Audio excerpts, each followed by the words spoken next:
मूल संग व्योमेन्दु भारते भावी तीर्थकृत देशे समंत भद्राख्यो मुनिर्जीयात् पदर्धिकः। हम सब आचार्य समंत भद्र स्वामी द्वारा रचित आप्त मीमांसा का स्वाध्याय कर रहे हैं और इन दिनों मंगलाचरण के रूप में आचार्य समंत भद्र की स्तुति परक श्लोकों का आनंद ले रहे हैं। आज मैंने आपको जो ये श्लोक सुनाया है मंगलाचरण के रूप में, इस श्लोक को आज से लगभग 900 वर्ष पहले एक आचार्य हस्तिमल्ल हुए हैं, बहुत बड़े दिगंबर जैन आचार्य, नाटक साहित्य में जिनका बहुत बड़ा स्थान माना जाता है। ऐसे हस्तिमल्ल आचार्य ने विक्रांत कौरव नाम का एक बहुत सुंदर संस्कृत में नाटक लिखा है, विक्रांत कौरव। इसमें भरत चक्रवर्ती के जमाने की एक बहुत सुंदर कहानी है, उस कहानी पर यह नाटक आधारित है। और उस नाटक में उन्होंने समंत भद्राचार्य को याद किया है।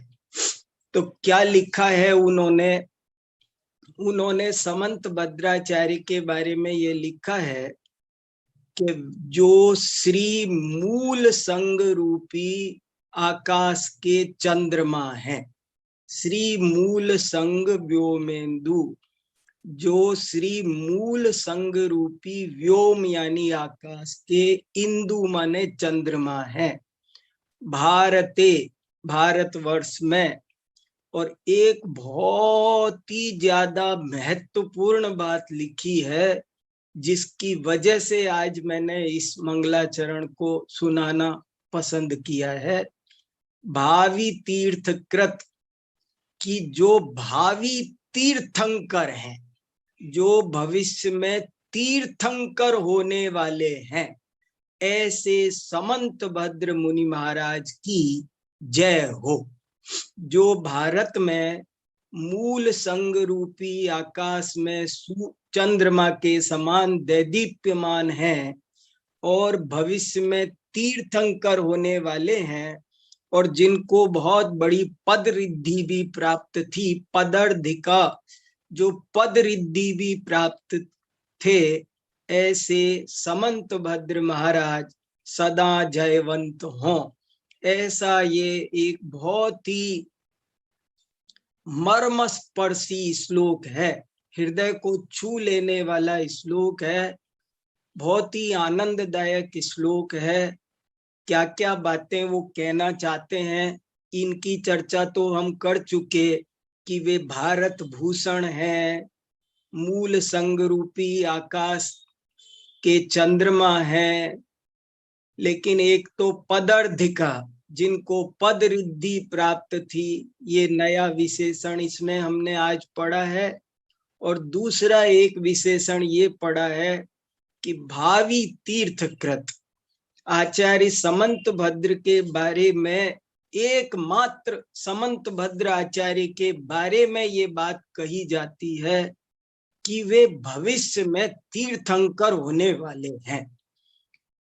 बात कितनी महत्वपूर्ण है और कितनी प्रामाणिक है, ये तो मैं आप सब पर ही छोड़ता हूं, क्योंकि यहाँ सब विद्वान लोग हैं। मुझे इस बात में ज्यादा अधिक कुछ नहीं कहना है।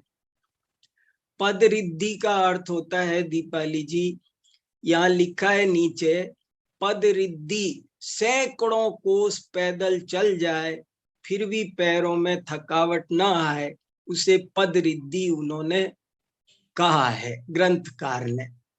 और क्या क्या विशेष अभिप्राय है वो तो आप सब लोग, अब मुझे बहुत आनंद आ रहा है और आप सब लोग विद्वान बैठे हैं, इसलिए मुझे ज्यादा खुलासा करने का भाव नहीं आता है। ज्यादा खुलासा तो मैं आप लोगों से अब अपेक्षा करता हूं, लेकिन इन चीजों को आपको दिखाना मैं अपना कर्तव्य समझ रहा हूं। ऐसे ही भावी तीर्थकृत शब्द ध्यान देने लायक है और थोड़ा सा सोचने लायक है कि ये कितना महत्वपूर्ण है और कितना प्रामाणिक है। इसका क्या आधार है कि आचार्य समंत भद्र भविष्य के तीर्थंकर होंगे। यद्यपि इसकी महत्ता और प्रामाणिकता पर तो आप लोग चिंतन करेंगे, लेकिन मैं इतना जरूर कहना चाहता हूं कि इससे उनका महत्व तो जरूर प्रकाशित हो रहा है।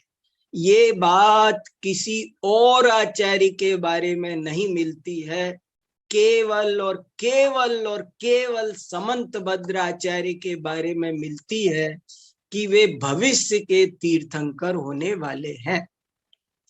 इससे उनकी प्रभावना करने का गुण, उनका सारा व्यक्तित्व मानो इस शब्द में आ गया कि भावी तीर्थकृत। वो कितने तीर्थंकर वो व्यक्ति बनते हैं जो बहुत ओजस्वी हो, बहुत तेजस्वी हो, जो अनेक गुणों के धारी हों वे। और ऐसे ही समंत भद्राचार्य थे। समंत भद्राचार्य इतने करुण थे, इतने करुण थे कि मानो शरीर में रक्त नहीं हो, दूध ही दूध बहता हो। और इतने निर्मल और इतने ठोस और इतने प्रामाणिक थे कि वे कहीं भी किसी भी सभा में कितने भी बड़े विद्वानों के बीच चले जाते थे और थोड़ी देर में मानो अग्नि में जैसे कोई कमल खिल गया हो, ऐसे सबको वो स्यादवाद से प्रसन्न कर देते थे। जीत लेते शब्द भी मैं आज नहीं बोल रहा हूं, वे सबको प्रसन्न कर दे। जैसे मानो आग में कूद करके कमल खिला दिया, अग्नि परीक्षा हो गई। ऐसे ही मानो वाद विवाद की बहुत बड़ी सभा चलती हो और जिसमें समंत भद्र कूद जाए तो समझ लेना वहां कमल खिल जाते थे। बहुत बाहर से जितने कठोर थे, अंदर से उतने ही कोमल थे। अद्भुत व्यक्तित्व के धनी आचार्य समंत भद्र थे। इसलिए मैंने आपको ये श्लोक सुनाया, मुझे बहुत प्रभावित कर गया। एक बार फिर से श्लोक सुनाता हूं, फिर बात आगे बढ़ाएंगे। श्री मूल संग व्योमेन्दु भारते भावी तीर्थकृत देशे समंत भद्राख्यो मुनिर्जीयात पदर्धिकः। आचार्य समंत भद्र स्वामी भविष्य में तीर्थंकर होंगे, इसके लिए एक प्राकृत भाषा में शिलालेख भी मिलता है। ये तो नाटक में मिला, लेकिन मैं आज आपको वो भी दिखाना चाहता हूं। इसी स्क्रीन में ऊपर मैंने वो गाथा भी आपको बताई है। ये स्क्रीन थोड़ा सा नीचे करो संदेश भैया, सबको वो गाथा भी दिखेगी। आपको एक गाथा भी बताता हूं, पंडित चैन सुखदास न्याय तीर्थ ने इसको उद्धृत किया है अपनी इस स्यादवाद नामक पुस्तक में।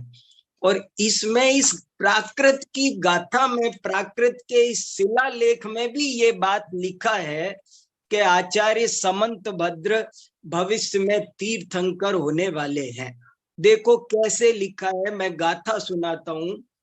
अठ हरि नव पड़ी हरि चक्की चौकम ये बल भद्दो सेणीय समंत भद्दो मेण। और इसका अर्थ भी आपको दिया है मैंने इस स्क्रीन पर। ये फोटो आपको ग्रुप पर अभी हम भेज देंगे।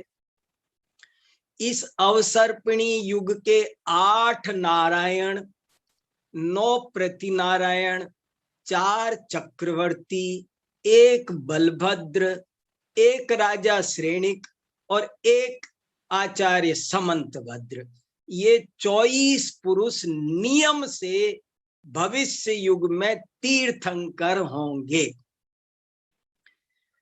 हाँ, तो ठीक है, अब हम अपनी चर्चा आगे बढ़ाते हैं। इस पर और क्या बात करें, रोमांचक बात है, बहुत ही ज्यादा रोमांचक। ध्यान देने लायक। हम भावी तीर्थंकर आचार्य समंत भद्र को पढ़ रहे हैं। क्या उनका माल है, क्या उनका अमृत है। हम लोग अपने भाग्य की जितनी सराहना करें उतना कम है। चलिए, हमने कल आप्त मीमांसा के चतुर्थ परिच्छेद की बात की थी और अंतिम कारिकाओं पर बात हो रही थी। कुछ प्रश्नोत्तर आए हैं, मैं उन प्रश्नों पर आपसे थोड़ी सी बात करना चाहता हूं। बहुत महत्वपूर्ण प्रश्न है। एक प्रश्न यही आया है कि कल वाग दीक्षा की जो बात की थी वो क्या था। तो मैं आपको 2 मिनट उसके बारे में बता दूं।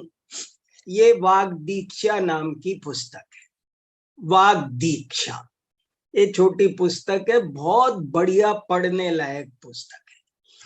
और अभी हमने आचार्य समंत भद्र तीर्थंकर होंगे ये बात पढ़ी, तो यही बात इस पुस्तक में भी लिखी है। और इस पुस्तक में ये लिखा है कि साधु बन जाना सरल है पर उपदेशक बनना सरल नहीं है। बात को समझ लेना सरल है पर समझाना वो बहुत, उसके लिए इसमें लिखा है कैसा होना चाहिए। जो वक्ता उपदेश दे सके वो कैसा होना चाहिए। ओजस्वी तेजस्वी, समंत भद्राचार्य ओजस्वी तेजस्वी।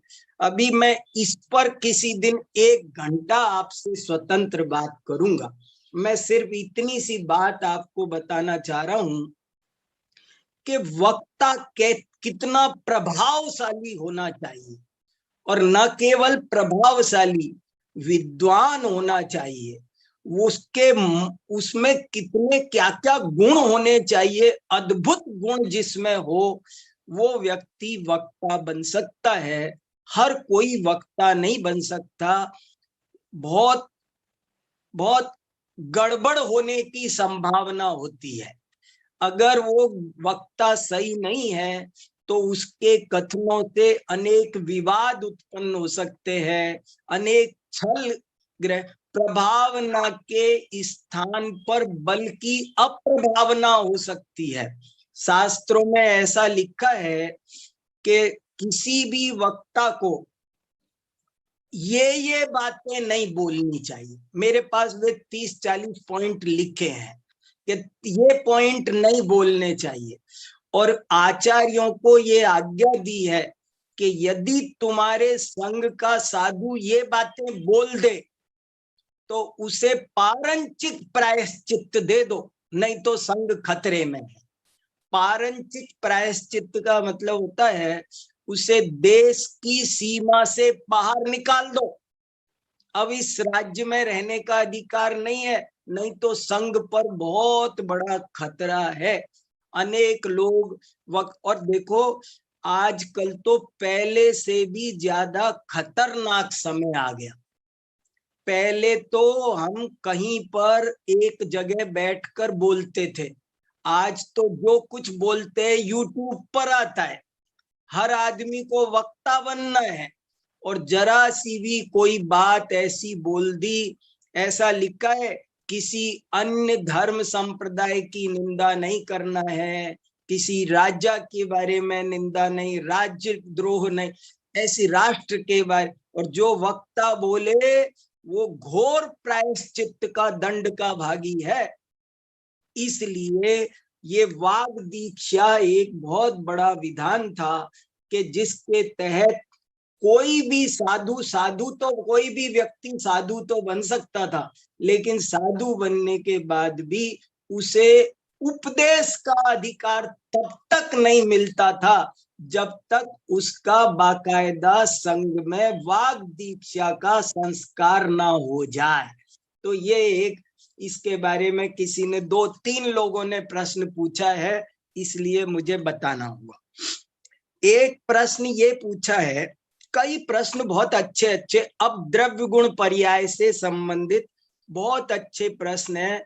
हम सब बहुत सौभाग्यशाली हैं कि हमारे साथ भाई साहब अभय कुमार जी निरंतर जुड़े रहते हैं, पूरा सुनते हैं, बहुत अच्छा हमारा मार्गदर्शन करते हैं।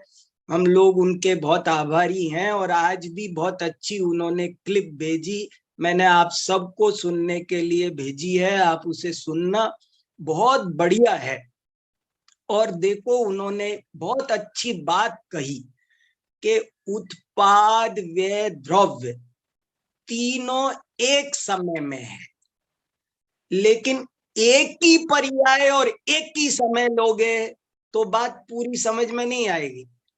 एक ही समय में एक ही पर्याय में तीनों चीजें, ये हम ये बात कह भी नहीं रहे शुरू से, हम ये कह रहे हैं एक समय में उत्पाद व द्रव्य तीनों है, लेकिन पर्याय लगाएंगे तो पूर्व पर्याय का व्यय है और उत्तर पर्याय का उत्पाद है। दो पर्यायों के बीच में ये बात हो रही है, इसलिए उस क्लिप में ये सब बातें बहुत स्पष्ट रूप से आई है।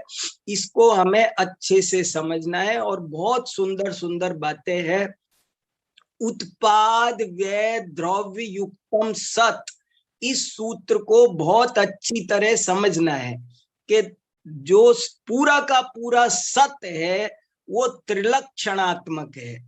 इस बात पर भी मैं फिर से ध्यान आकर्षित कर रहा हूं कि द्रव्य का लक्षण त्रिलक्षण कहा है, लेकिन त्रिलक्षण माने तीन लक्षण नहीं, त्रिलक्षण मिलकर एक लक्षण। कोई भी वस्तु तभी सत्य है जब उसमें उत्पाद भी हो, व्यय भी हो, द्रव्य भी हो, तीनों लक्षण मिलकर एक हैं, तीन नहीं है, अलग अलग भिन्न भिन्न नहीं है, त्रयात्मक एक लक्षण होना चाहिए, ये एक खास बात है।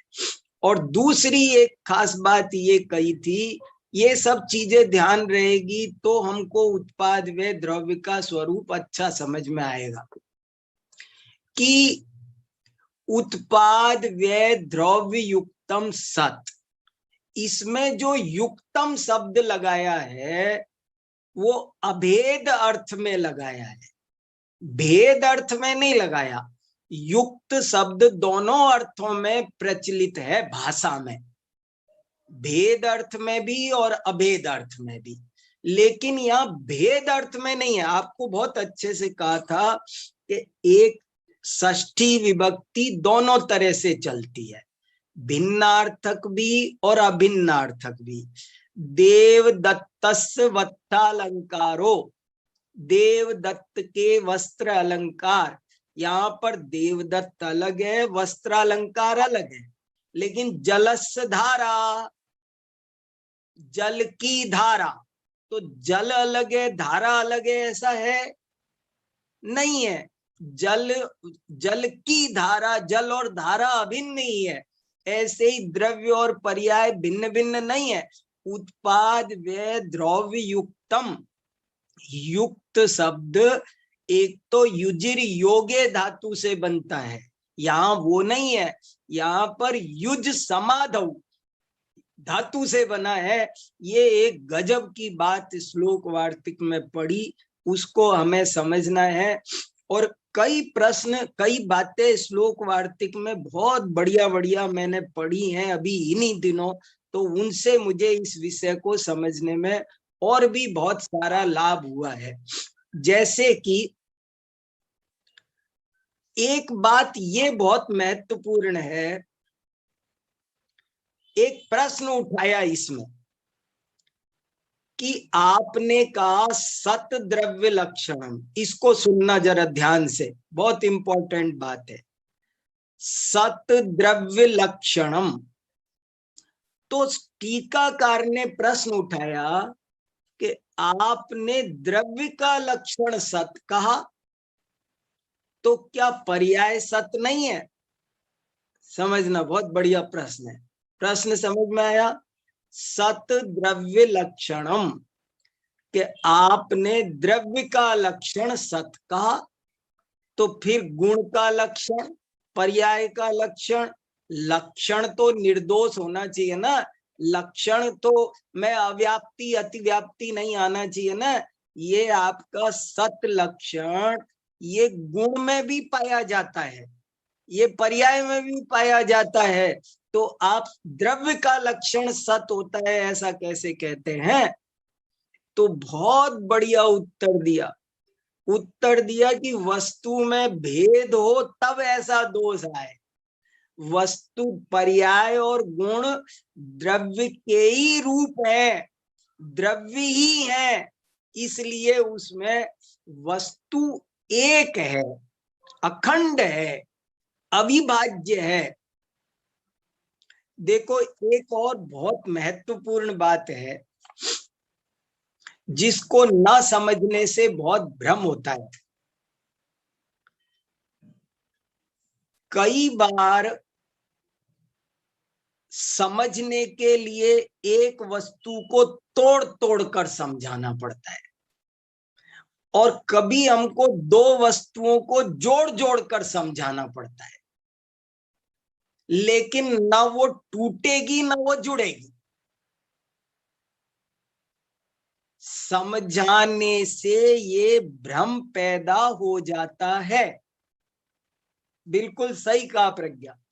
द्रव्य वहां का सत द्रव्य लक्षणम, और फिर क्या द्रव्य है? बोले गुण पर्ययवत द्रव्यम। ये जो 5-7 सूत्र है ना, ये बहुत ज्यादा दमदार है। द्रव्य तो गुण पर्ययवान है ना, इसलिए वो लक्षण द्रव्य में है, द्रव्य में ही तो गुण पर्याय भरे हैं, बाहर कहाँ, बाहर थोड़ी है। इसलिए ये सब द्रव्य गुण पर्याय की क्या संरचना है, इसको थोड़ा सा प्रैक्टिकल बनके, व्यावहारिक बनके हम आप जब समझेंगे तो हमें अच्छा समझ में आएगा। हमको आपको द्रव्य गुण पर्याय का विषय थोड़ा व्यावहारिक बनकर समझना चाहिए। व्यावहारिक बनकर समझना चाहिए मतलब क्या? हम लोक में देखते हैं ना, आप ये बताओ, दूध दही घी आदि से भिन्न गोरस कहाँ है? पर्याय और द्रव्य में ऐसा भेद कहाँ है जैसा हम समझ रहे हैं? गुण और पर्याय में भेद वैसा है कहाँ जैसा हम समझ रहे हैं? ये तो समझाने के लिए भेद करके समझाया जा रहा है, पर वास्तव में वैसा भेद नहीं है। हमको बहुत अच्छे से समझना पड़ेगा। कभी ये एकत्व विभक्त शब्द बहुत महत्वपूर्ण है समय सार का। एकत्व विभक्त, एकत्व विभक्त का मतलब ही ये है कि कभी समझाने के लिए एक वस्तु को तोड़ तोड़ के समझाया जाता है। आपसे कहा जाए आत्मा तो समझ में नहीं आता है, फिर समझाना पड़ता है जिसमें ज्ञान है, दर्शन है, चारित्र है, ये शक्तियां है। अब आप अलग अलग अलग अलग सब समझ लेते हैं। कभी दो वस्तुओं को जोड़कर समझाना पड़ता है तो आप जुड़ा हुआ समझ लेते हैं। लेकिन वस्तु स्वतंत्र सत इकाई क्या है? एक वस्तु जिसमें गुण है, पर्याय है, द्रव्य, पूरी की पूरी एक वस्तु एक अखंड है, अविभाज्य है। इस चीज को हमको आपको थोड़ा ध्यान दे करके समझना पड़ेगा, तभी समझ में आएगा। देखो एक और बहुत अच्छी बात इसमें से आपको पढ़ के सुनाना चाहता हूँ, श्लोक वार्तिक में से। श्लोक वार्तिक में एक और बहुत अच्छी बात आई कि तद भावाव्ययम नित्यम। एक सूत्र है बहुत अच्छा, तद भावा 31 नंबर का, 5वें अध्याय का 31 नंबर का सूत्र है, तद भावाव्ययम नित्यम। वस्तु अपने मूल भाव से हमेशा अव्यय रहती है, इसका नाम है नित्य। वस्तु अपने मूल स्वभाव से अव्यय रहती है, अच्युत रहती है, इसका नाम है नित्य। तो इसमें से एक बात निकाली। इसमें से देखो क्या लिखा, मैं आपको एक लाइन पढ़ता हूं कि सूत्रकार ने नित्य का लक्षण तो कंठोक्त कर दिया, किंतु अनित्य का क्या लक्षण होता है ये तो बताया ही नहीं। नित्य का लक्षण तो बता दिया, तद भावाव्ययम नित्यम, लेकिन अनित्य का क्या लक्षण होता है सो तो बताया नहीं। अब देखो कितनी बढ़िया बात, इसी सूत्र की सामर्थ्य से दूसरा सूत्र बनाओ, तब अनित्य का लक्षण लब्ध हो जाता है, प्राप्त हो जाता है। आचार्य देव अत्यधिक प्रमेय अर्थ को ठूंस देते हैं, तभी ये सूत्र सूत्र कहलाते हैं। सूत्र में दोनों तद यह सब गुरु गंभीर सूत्र की महिमा है। और क्या बढ़िया बात निकाली, देखो कितना, बिना कहे ही परिशेष न्याय की सामर्थ्य से इस सूत्र में यह भी सूचित कर दिया गया कि जो अतद भाव करके व्यय सहित हो रहा हो वो अनित्य है। एक ही सूत्र में देखो ऐसा बहुत किया है, सम्यक दर्शन ज्ञान चारित्राणी मोक्ष मार्ग, तो उसकी टीका में लिखा कि इसमें से ही ये भी सिद्ध हो गया कि मिथ्या दर्शन ज्ञान चारित्राणी संसार मार्ग। सूत्र लिखा सम्यक दर्शन ज्ञान चारित्राणी मोक्ष मार्ग है, लेकिन इसी सूत्र में से ये भी निकल आया कि मिथ्या दर्शन ज्ञान चारित्राणी संसार मार्ग। नहीं निकले तो वो सूत्र सूत्र नहीं, उसमें से निकला। ऐसे ही तद भावाव्ययम नित्यम में वो लिख रहे हैं, देखो कितनी बढ़िया बात लिख रहे हैं। देखो वार्तिक लिखा आचार्य विद्यानंद स्वामी ने, तद भावेन अव्ययम नित्यम अतद भावेन सव्ययम अनित्यम इति साध्यम, कि तद भावेन अव्ययम नित्यम, तद भाव से अव्यय रहना नित्य है, और अतद भाव से सव्यय वो व्यय होता है वो अनित्य है। ये भी इसी सूत्र में से निकल गया। एक ही सूत्र में नित्यता और अनित्यता दोनों की परिभाषा आ गई, ऐसी बात इसमें कही गई। और देखो एक दो और छोटे छोटे बातें हैं इसमें, खास खास शांति से हम लोग, मैं कहना चाह रहा हूं, मैंने एक फोटो भेजी है उसको आपके साथ पढ़ना चाहता हूं। संदेश भैया जरा लगाओ तो, द्रव्य गुण पर्याय का क्या आपसी संबंध है, उसे मैं एक बहुत बढ़िया जैनेन्द्र सिद्धांत कोश में से मैंने एक फोटो ली है, वो आपके साथ पढ़ना चाहता हूं। बहुत शांति से, बहुत सुंदर विषय है, बहुत महत्वपूर्ण हमारी चर्चा चल रही है। द्रव्य गुण पर्याय का क्या स्वरूप है, क्या भेद है, क्या अभेद है, इसको आपको, हमको, सबको बहुत व्यावहारिक बनकर सोचना है, बहुत व्यावहारिक बनकर सोचना है। हम जरा तसल्ली से समझेंगे तो हमें समझ में आएगा। समझाने के लिए कभी अभेद में भेद करना पड़ता है, कभी भेद में अभेद करना पड़ता है, लेकिन वो सब समझाने के लिए है। पंचाध्यायी में तो लिखा, कल्पना शब्द डाला है, अंश कल्पना। पंचाध्यायी में शब्द मिल गया मुझे, तब तसल्ली हुई कि वो कल्पना है। वस्तुअंश कल्पनम, वस्तु में द्रव्य अलग, गुण अलग, पर्याय अलग, उत्पाद अलग, व्यय अलग, द्रव्य अलग, ऐसा है नहीं, बल्कि तत्व बोधने अंश कल्पनम, तत्व का बोध कराने के लिए अंश की कल्पना की जा रही है। देखो गजब की बात है, उसमें अंश की कल्पना की जा रही है, उसके 3 अंश किए जा रहे हैं।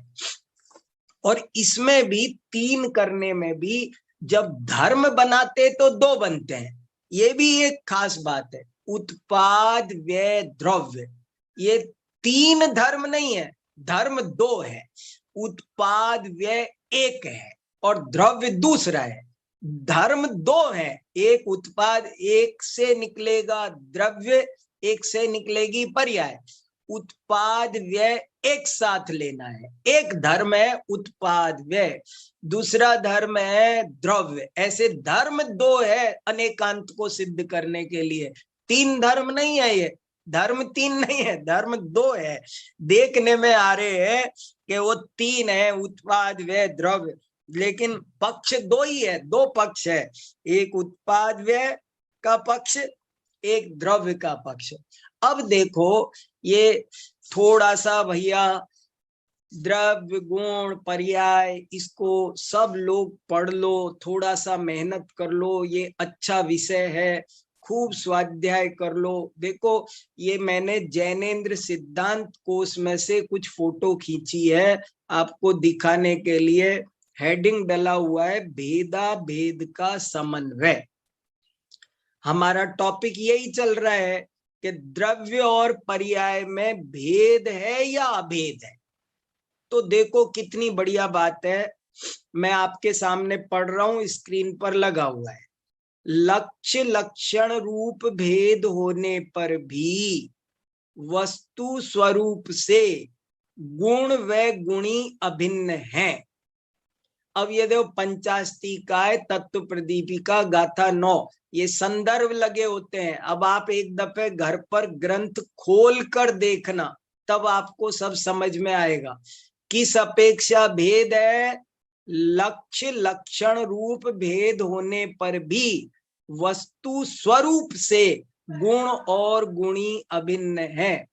ऐसे ही का विशेष विशेषण रूप भेद होते हुए भी दोनों वस्तुतः अपृथक है।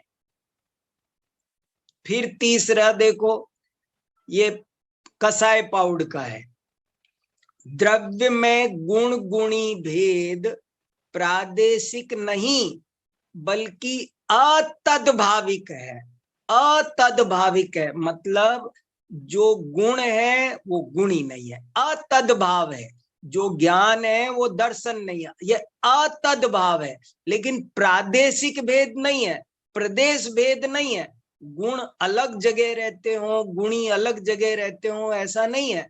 द्रव्य में गुण गुणी भेद प्रादेशिक नहीं बल्कि अतद्भाविक है, अर्थात उसके स्वरूप की अपेक्षा से भेद है। स्वरूप न्यारा न्यारा है, ये भेद है, वस्तु भेद नहीं है। वस्तु एक अखंड है और उसमें गुण पर्याय अनंत शक्तियां रहती है। संज्ञा आदि का भेद होने पर भी दोनों लक्ष्य लक्षण रूप से अभिन्न है। उनका नाम न्यारा है लेकिन चीजें अभिन्न है। ये राजवार्तिक में कितने रेफरेंसेस दिए हुए हैं। ये मूल ग्रंथों की थोड़ी स्टडी करे तो बहुत लाभ हो सकता है। संज्ञा की अपेक्षा भेद होने पर भी छोटे छोटे सूत्र हैं, छोटा वाक्य है पर कमाल का है। ये जरा जरा से वाक्य एक पैराग्राफ में इतना लिख दिया है कि एक किताब लिख दे इसका खुलासा करते हुए। संज्ञा की अपेक्षा भेद होने पर भी सत्ता की अपेक्षा दोनों में अभेद है। सत्य एक है, सत्ता एक है, ये गजब बात है। संज्ञा आदि का भेद होने पर भी स्वभाव से भेद नहीं है। किस अपेक्षा भेद है, किस अपेक्षा भेद नहीं है, ये दोनों बातें हमको आपको सबको सावधान होकर समझना है। ये आप्त मीमांसा पढ़ रहे हैं, देखो क्या भावी तीर्थंकर की वाणी क्या है, क्या कह रही है। देखो बहुत मूलभूत तत्व ज्ञान है ये। 7वां पॉइंट देखो, सुनो।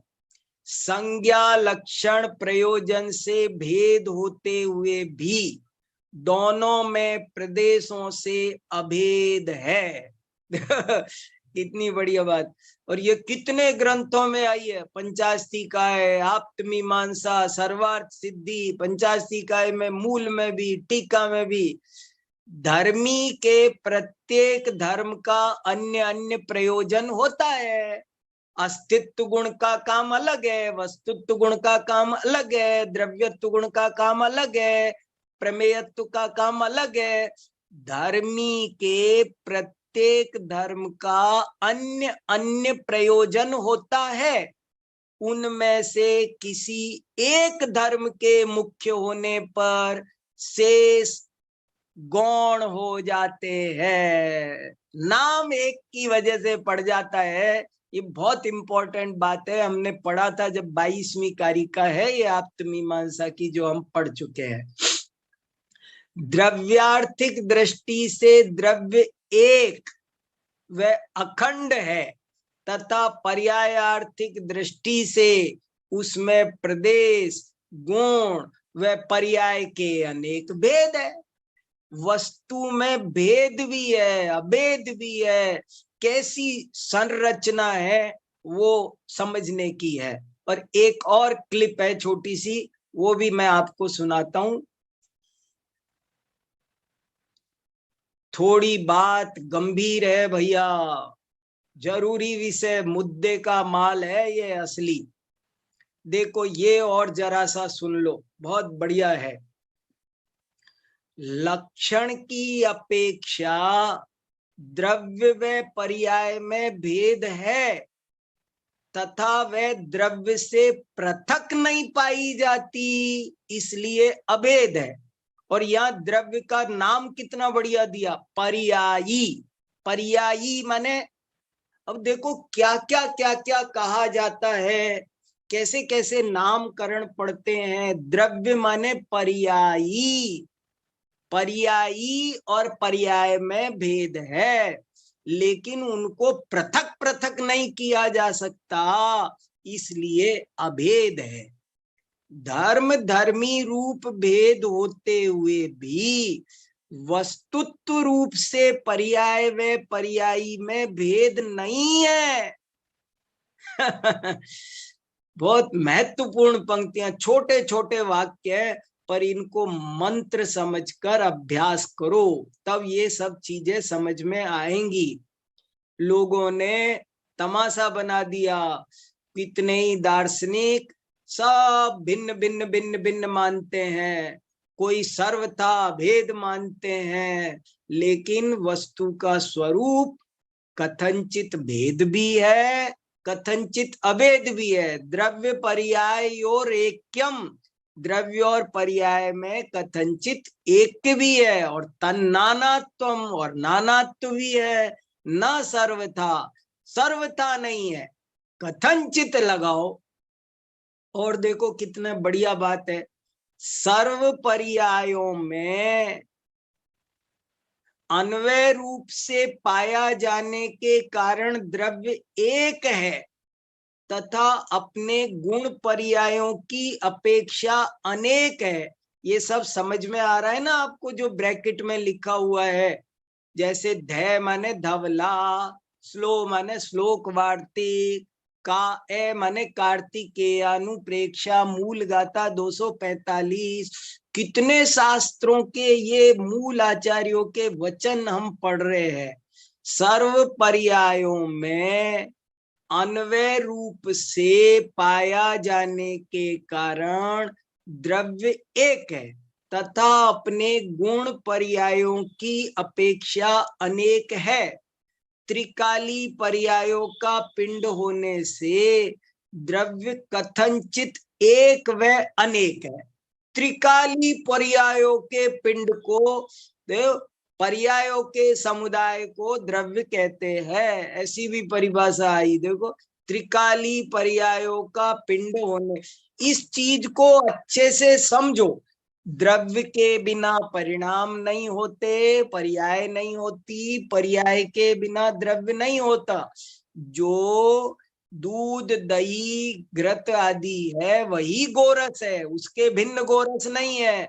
और जो स्वर्ण है वही कटक कुंडल आदि रूप है। त्रिकाली पर्यायों का पिंड होने से द्रव्य कथनचित एक व अनेक है। कितने ग्रंथों में ये बात, हमारे आचार्यों का कितना उपकार। द्रव्य रूप से वस्तु एक है, पर्याय रूप से एक ही वस्तु अनेक है। द्रव्य रूप से देखा जाए तो वस्तु एक है, लेकिन पर्याय रूप से देखा जाए तो एक ही वस्तु अनेक भी है। इन सब की आप थोड़ी गंभीरता से स्टडी करो।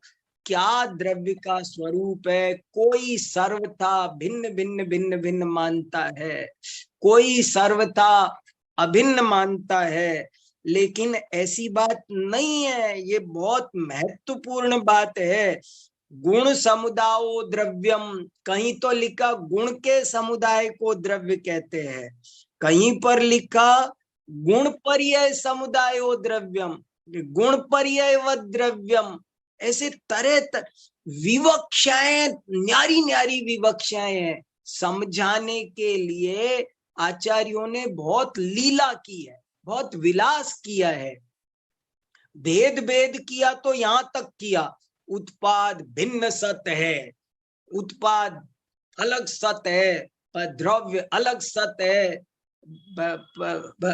व्यय अलग सत है। बताओ, द्रव्य अलग है, गुण अलग है, पर्याय अलग है। समझाने में ऐसे ऐसे कभी कभी बहुत अतिवाद तक जाकर भी किसी ने समझाया है, लेकिन वास्तव में द्रव्य गुण पर्याय तीनों मिलाकर एक वस्तु है, एक अर्थ है। वस्तु में भेद नहीं है, वस्तु में टुकड़े नहीं है। क्या वस्तु का स्वरूप है। आत्मा, पुद्गल, इन सब कहाँ है। पुद्गल का देखो, स्वर्ण पकड़ो और स्वर्ण छोड़ो, यहाँ तो पुद्गल द्रव्य पकड़ना है और बारीक में जाना है।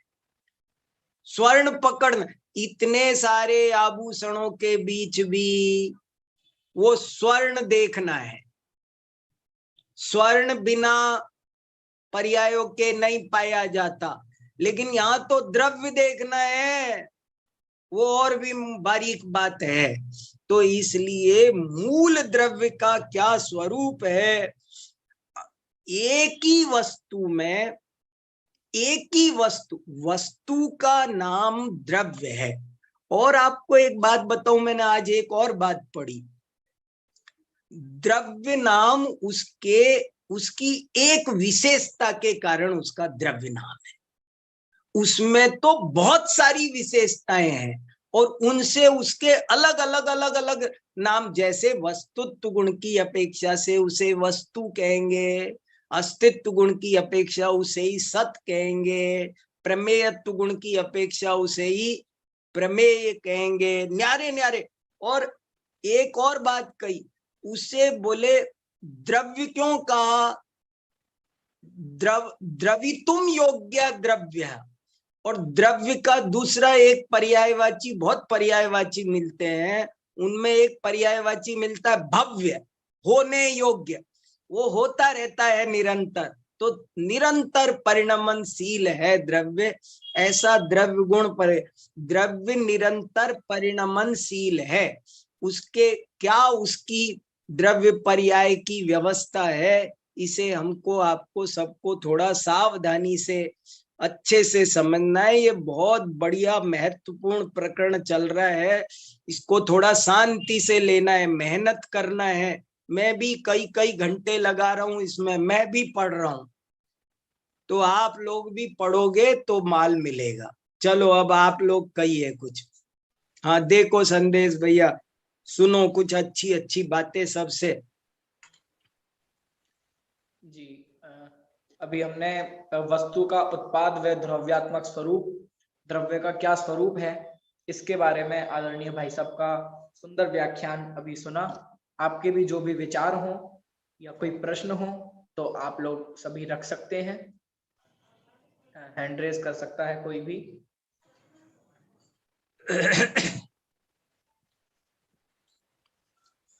सत्यादवाद का अद्भुत चमत्कार हम आचार्य समंत भद्रदेव और इत्यादि बहुत सारे आचार्यों के माध्यम से, कोश की सहायता से हमने देखा आज। तो एक ही वस्तु एक भी है, एक ही वस्तु अनेक भी है। तो जहां जैसा प्रयोजन हो, अलग अलग अपेक्षाओं से बात की जाती है। तो स्यादवाद जहां पे लगा हो, जहां स्याद लग जाए, वो बात सही होती है। लेकिन सर्वथा यदि हम एक अनेक कहें तो वही बात गलत हो जाती है। तो ऐसा अद्भुत स्यादवाद की भाषा से, अनेकांत की भाषा से ये जिनवाणी हमें वस्तु का स्वरूप बताती है। आप लोगों के कोई भी प्रश्न हो या आपका और कोई चिंतन हो तो आप लोग भी आके रख सकते हैं।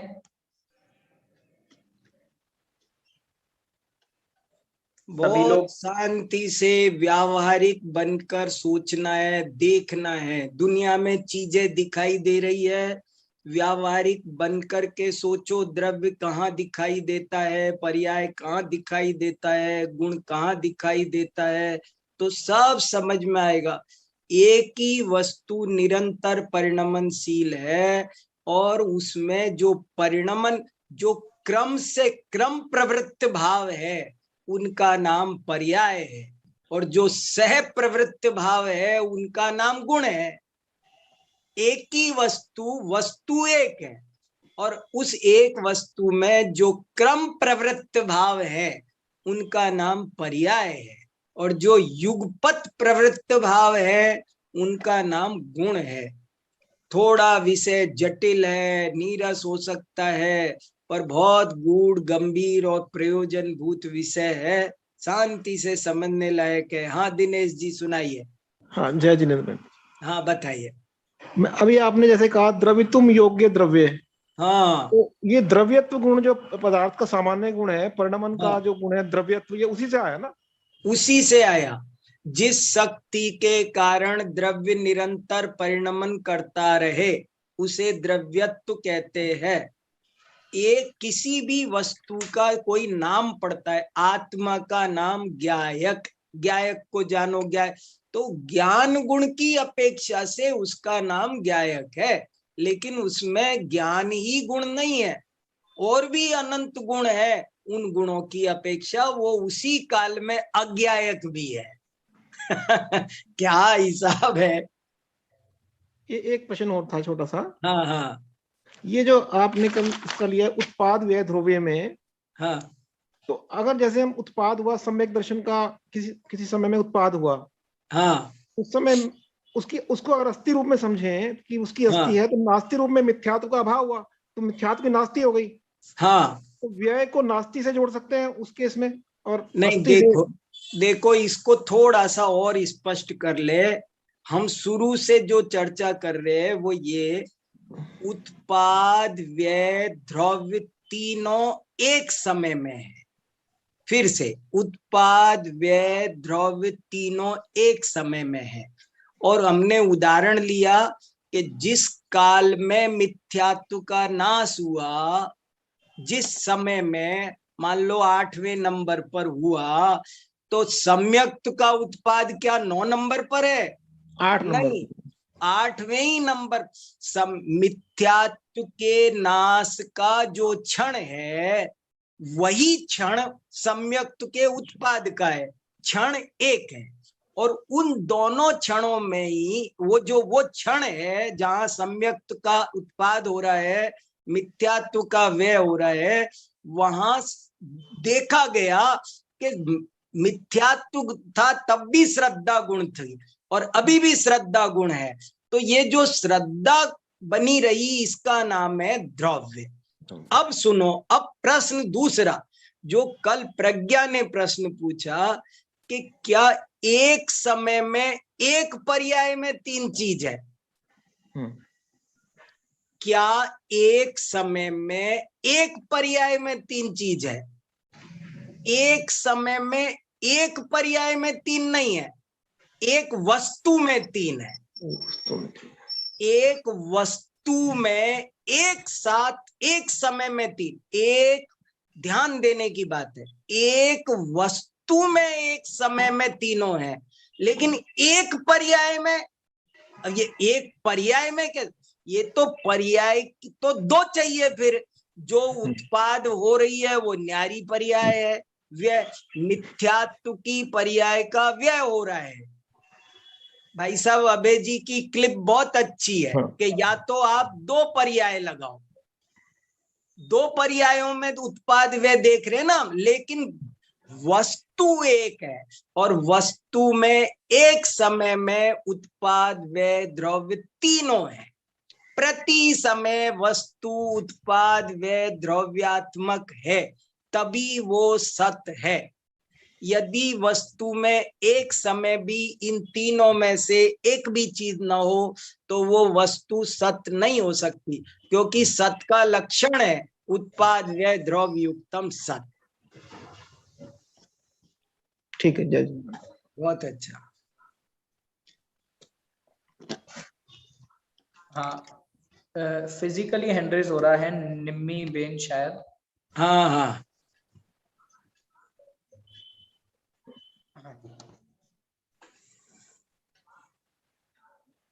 हाँ, अनम्यूट कीजिए आप। हाँ जी। मुझे नहीं पूछना है, मैं अभी पहली बार आई हूँ तो पता कोई नहीं बात चल। नहीं, कोई बात नहीं, कोई बात नहीं। प्रणाम गुरुजी। हाँ ठीक है, बहुत बहुत स्वागत है आपका, बहुत धन्यवाद आप आए। हाँ जी। सुनील जी दिखाई दे रहे हैं। जी हाँ, डॉक्टर मनमाल जी कुछ कह रहे हैं। हाँ हाँ हाँ, मानमल जी भाई साहब वेलकम। बहुत बढ़िया, बहुत अभ्यासी है, बहुत रोजाना बड़े मन लगा के सुन रहे हैं। बताओ डॉक्टर साहब। जय जिनेन्द्र साहब। जय जिनेन्द्र, सुनाओ आज आप। एक तो मैं एक पर्याय के तीन अंश कहे जा सकते हैं? नहीं, यही तो गड़बड़ है, एक वस्तु के बोलो। यानी एक वस्तु की एक समय की पर्याय के तीन, एक पर्याय का तीन प्रकार से कथन है। नहीं, आप एक अंश पहले ही बना रहे हैं उसका।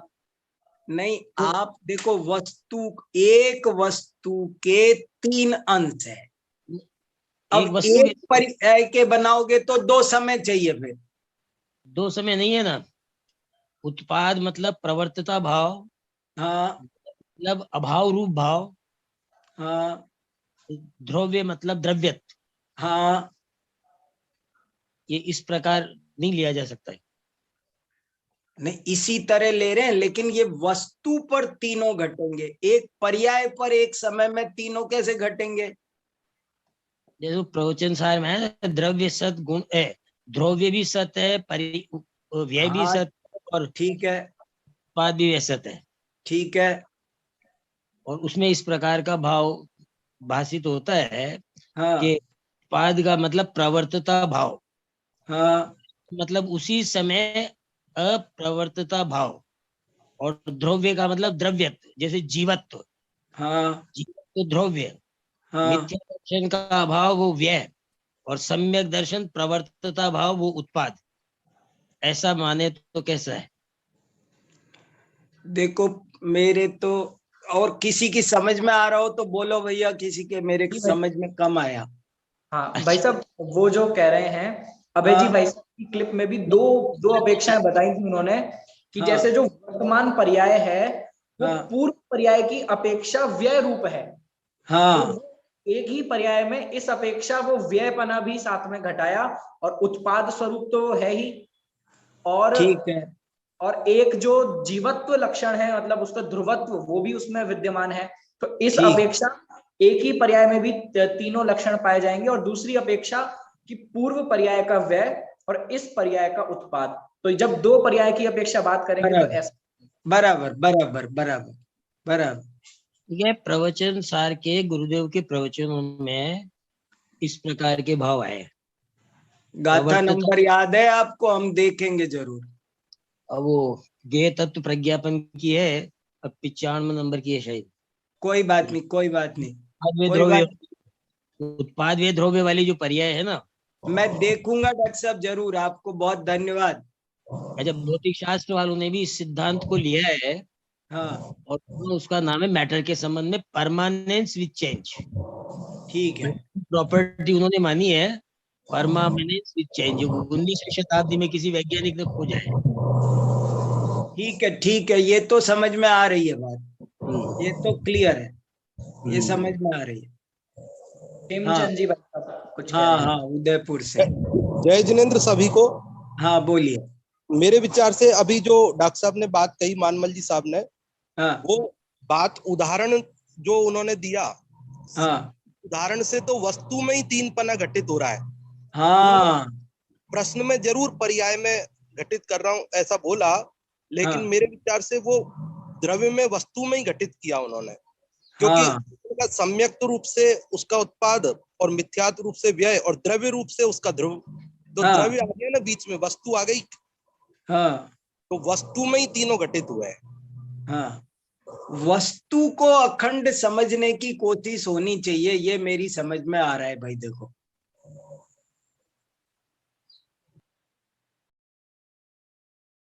सही है, सही है। जी और भी किसी का कोई कुछ कहना हो इस बारे में तो? हाँ, महावीर जी जयपुर, वे भी हैंड रेज कर रहे हैं फिजिकली। हाँ हाँ हाँ, सुनिए सुनिए।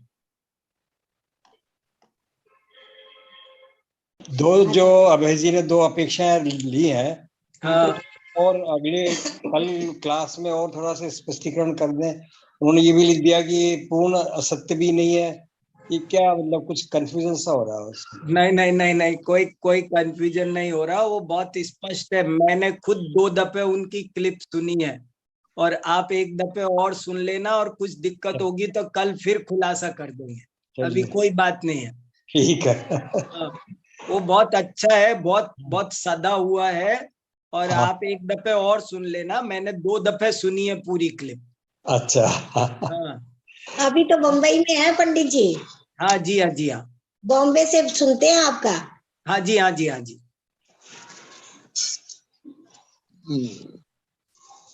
अभय जी भाई साहब की जो क्लिप आई है वो भी बहुत अत्यंत सटीक, उन्होंने 1-2 विवक्षाएं जो बताई हैं, बहुत सुंदर तरीके से उन्होंने उत्पाद व द्रव्य की बात वहां पर बताई है। आपको बार बार सुननी चाहिए वो क्लिप, तो बार बार वो क्लिक होगी अच्छे से बात। हाँ, रजनी जी भी फिजिकली हैंड रेज कर रही हैं। हाँ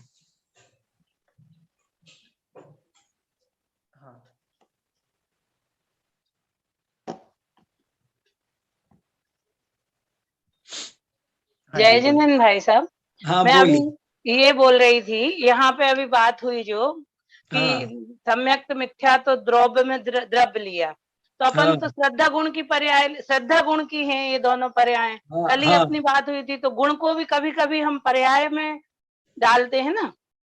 हाँ हाँ, तो फिर ये तो श्रद्धा गुण का काम हो गया, द्रव्य वस्तुओं कहाँ हुई पूरी वहां। देखो, बात को कहने की विवक्षाएं न्यारी न्यारी होती है। गुण को कभी द्रव्य कहेंगे, गुण को कभी पर्याय। द्रव्य भी पर्याय है, गुण भी। अभी वही बात आई ना कि द्रव्य के जो 3 अंश है, द्रव्य गुण पर्याय। द्रव्य माने पूरी वस्तु भी द्रव्य है, और द्रव्य के एक अंश का नाम भी द्रव्य है।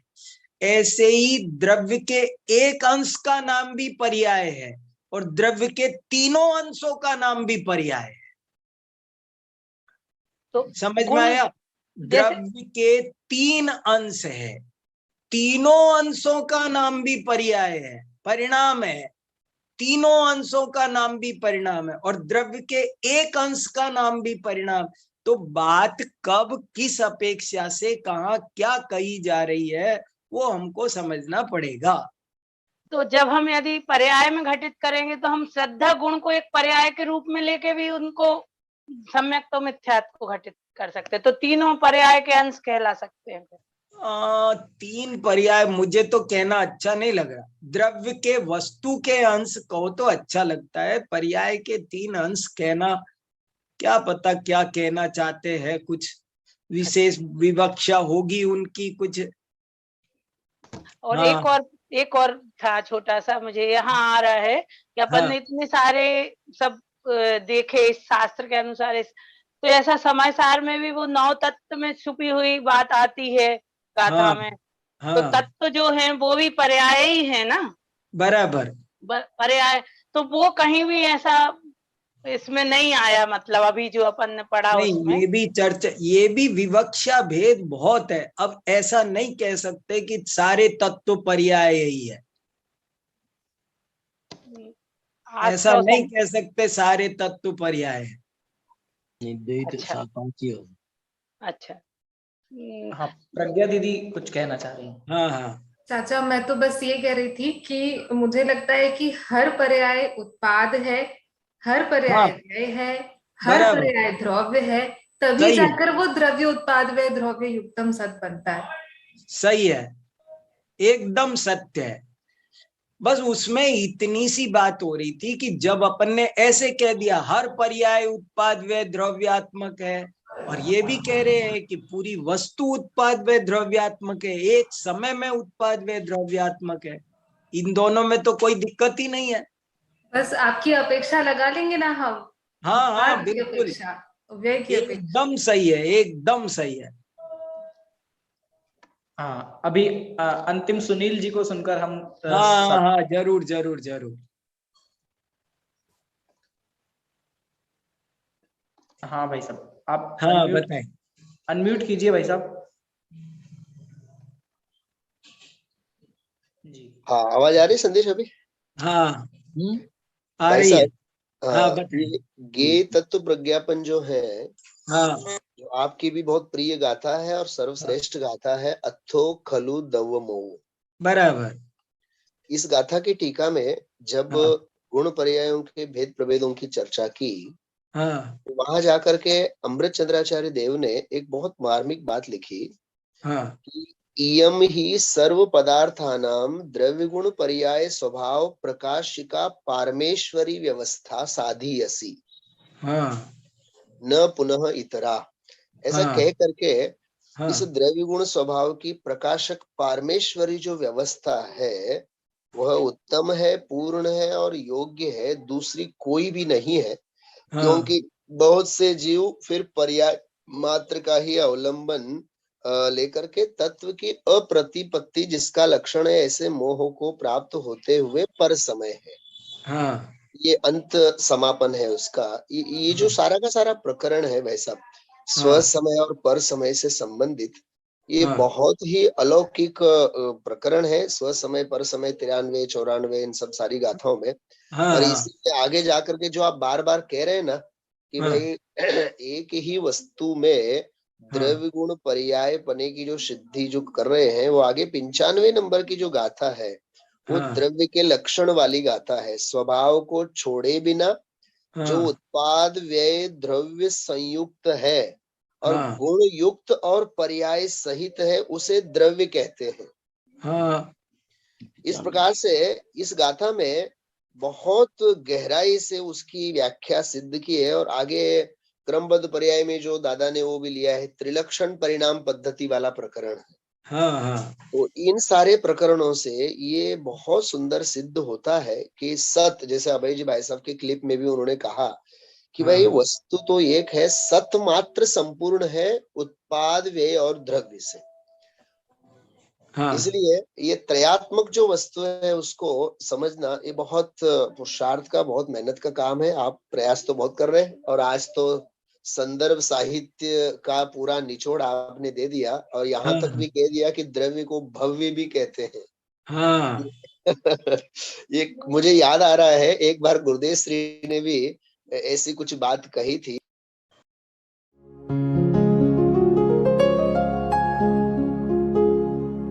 निज निधि निज में बताए यह अनंत उपकार है, उसके लिए जिन वाणी माँ को वंदना शत बार है, वंदना शत बार है, वंदना शत बार है।